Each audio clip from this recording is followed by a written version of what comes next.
The Intergalactic Academy of Sciences prided itself on being a melting pot of civilizations. Students from dozens of species attended classes side by side, learning xenobiology, engineering, and diplomacy. For centuries, the Academy had maintained strict rules about dangerous fauna on campus. But no one expected trouble from the humans.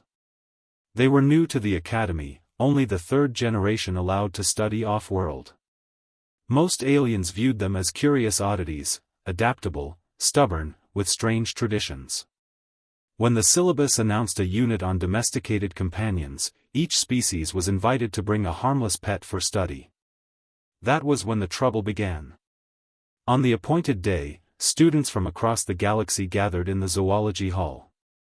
The gentle Thrwn brought floating cloud fish that shimmered like mist. The XYthal unveiled their insectoid song beetles, which chirped melodies when touched.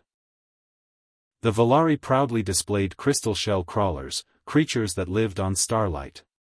The room buzzed with admiration. Then the humans walked in.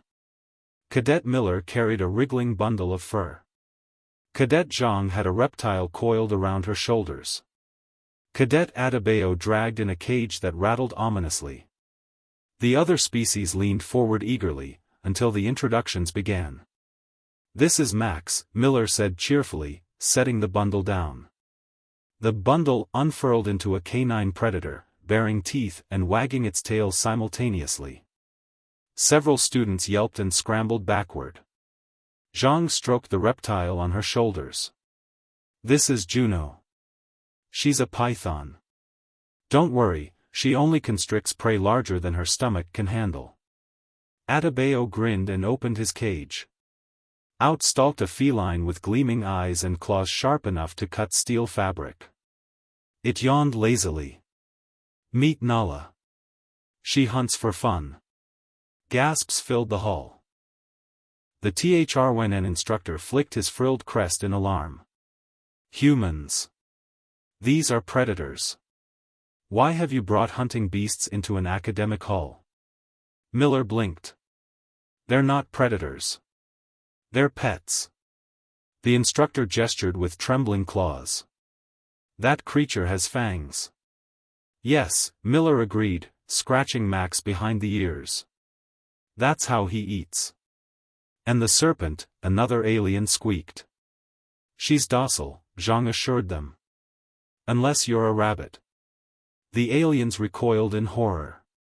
To them, pets were fragile companions, creatures bred to be harmless, comforting, safe.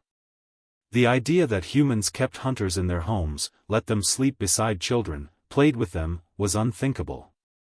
One Valari cadet whispered in awe, "You live alongside predators willingly?"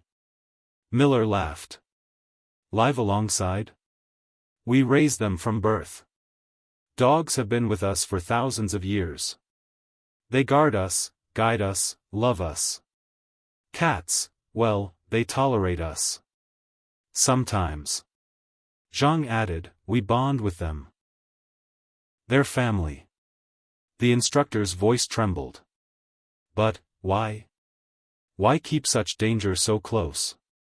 Adebayo's smile faded into something colder, prouder. "Because on Earth, danger is everywhere. Our world tried to kill us in every way imaginable: storms, diseases, beasts with claws bigger than a man's arm. We didn't hide from it. We befriended it. We took predators and made them allies. We don't fear teeth and claws. We respect them." Silence filled the hall. The aliens stared at the humans, suddenly understanding what Deathworlder truly meant. These weren't beings who survived by avoiding risk. These were beings who looked at danger, reached out a hand, and taught it to sit, stay, and fetch. The demonstration continued in uneasy quiet. Max obeyed commands with eager barks. Juno coiled calmly, her scales gleaming. Nala prowled but returned to Adebayo's side with a flick of her tail.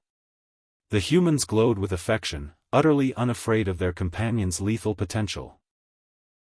By the end, none of the aliens saw the pets as harmless curiosities. They saw them as a reflection of humanity itself, dangerous, unpredictable, yet capable of loyalty and love so fierce it bent predators into partners. Later, whispers spread across the academy. If humans call those things pets, what do they call monsters? The answer chilled them more than any lecture could. For Deathworlders, monsters were simply friends waiting to be tamed.